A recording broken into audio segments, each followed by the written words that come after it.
Olá, você está no canal Um Conto por um Ponto. Eu te convido a curtir, a comentar, a compartilhar e se inscrever no nosso canal. Quando eu fui morar com o Alexander, eu tinha apenas 16 anos e ele já passava dos 30.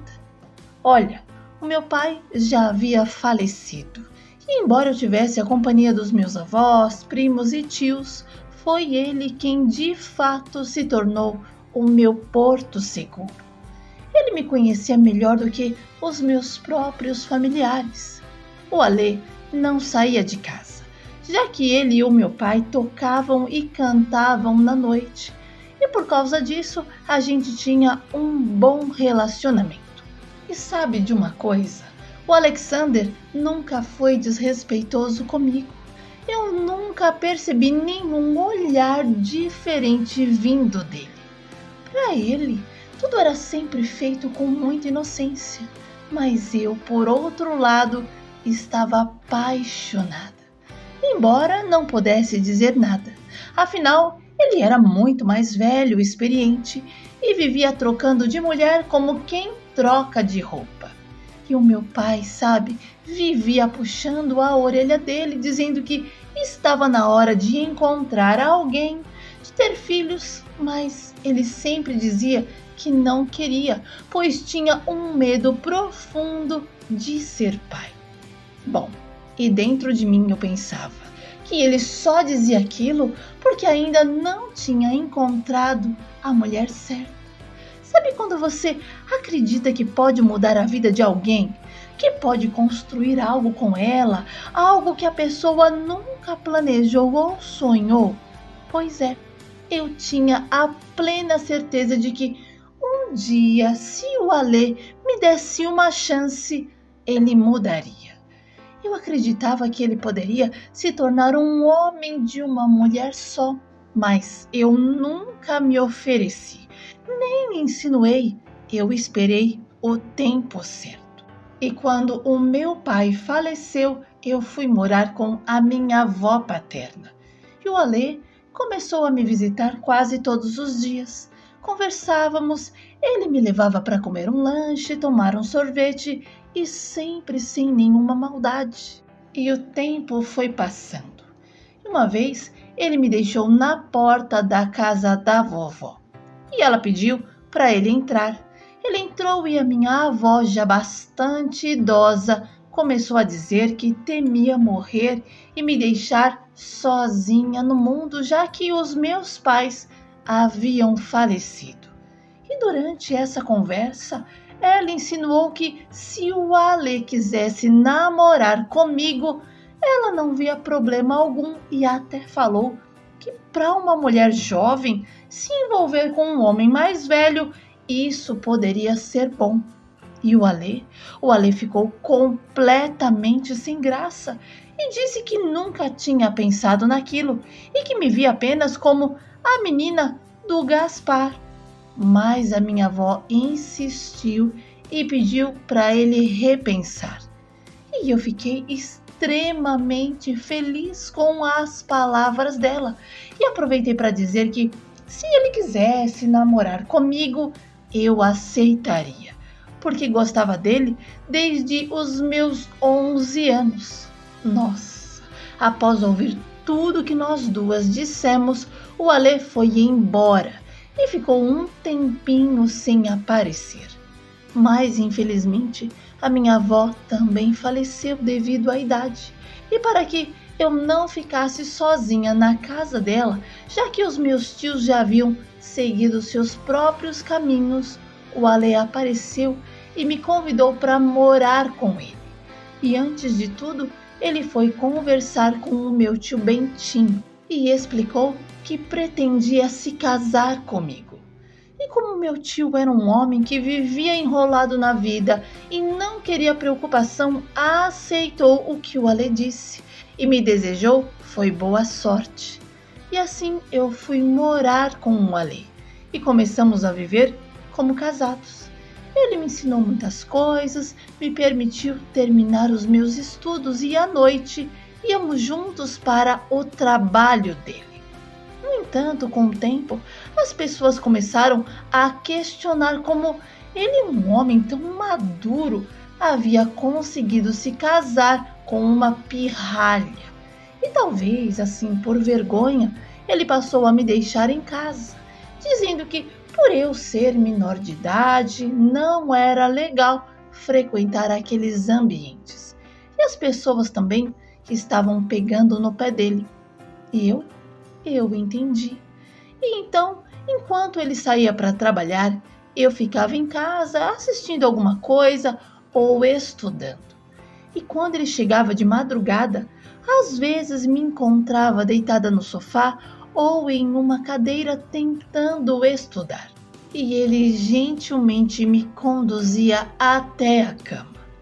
E sabe, ficamos morando juntos por 2 anos sem nos casar. Até que quando eu completei 18 anos, decidimos nos casar no cartório. E mesmo assim, ele ainda ouvia comentários.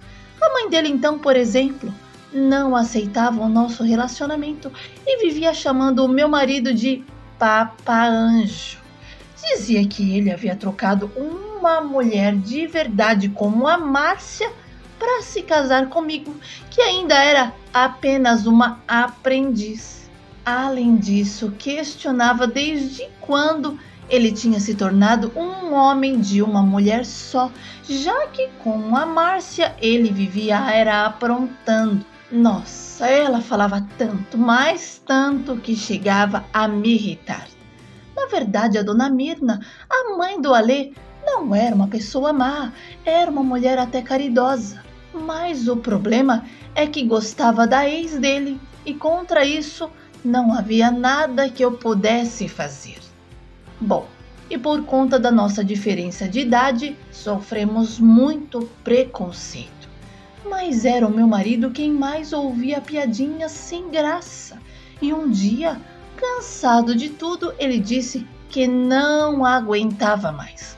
Falou que, como eu já era uma mulher e sabia me virar sozinha, o melhor seria nos separarmos, porque ele não tinha mais estrutura para lidar com os comentários que mais cedo ou mais tarde a novinha iria traí-lo.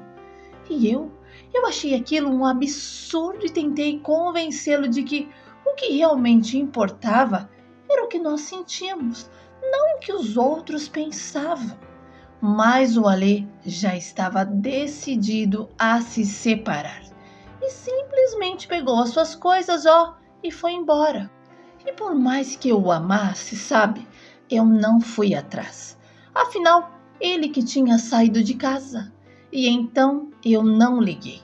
Não apareci nos lugares onde ele cantava e dei foi um chá de isolamento. E quase 6 meses depois, eu fui surpreendida com a visita, sabe de quem? Da dona Mirna, porque nem quando éramos casados ela aparecia. Então ver ali, parada na minha porta, foi inesperado. Bom, eu convidei a mãe dele para entrar, ficamos conversando e ela perguntou como eu estava, como estava a minha vida depois do Alê. E eu fui respondendo. E para não ficar por baixo, eu disse que não podia parar no tempo só porque o meu marido decidiu dar ouvidos à opinião dos outros. E foi então que a dona Mirna revelou que ele não estava bem. Contou que o filho andava triste, que não cantava mais à noite e que ela estava muito preocupada porque o Alê ficava o dia todo no quarto sem vontade de fazer nada. E no fim, me pediu para ligar para ele e tentar descobrir o que estava acontecendo. E eu, assim que a dona Mirna saiu, liguei para ele. Mas o Alê não entendeu o motivo da minha ligação e não quis conversar. Só que mais tarde, já perto do fim da noite, ele retornou a chamada e enfim conseguimos conversar um pouco. E ele confessou que estava muito triste com a nossa separação, que que a saudade estava insuportável, mas que o peso da diferença de idade ainda o atormentava. E disse que as pessoas eram cruéis, que viviam insinuando que ele queria parecer jovem, mas que no fundo ele era um velho querendo dar uma de mocinho. E então eu perguntei se aquele era o único motivo para ele estar se isolando naquele quarto. Foi quando ele respondeu que não. E depois de um silêncio, confessou que estava com um problema na próstata e estava com medo.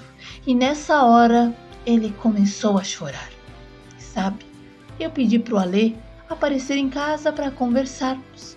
E antes de desligar, ele perguntou se eu estava fazendo aquilo por dó.